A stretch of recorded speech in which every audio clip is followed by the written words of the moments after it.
ไปทางเกินเอาไปทางเกิน ลาไม่เอา เอ๊ะ ลามันไม่ เอาทางเอาไปทางนั่งเดิน เป็นรถจะทำได้แต่เป็นรถ เมนรถ เมนรถใช่เปล่าทิ้งใช่เวลากลับเลยใช่เอาทางนั่งเดินฮะว่ายช้าแล้วมันละมาช้า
โอ้พี่เจ้าทางกันอะไร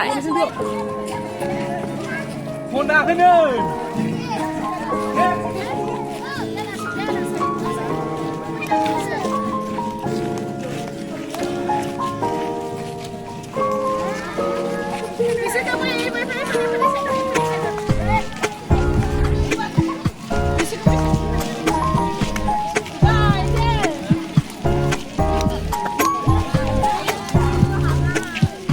ไรหนาวท่าอะไรหนาว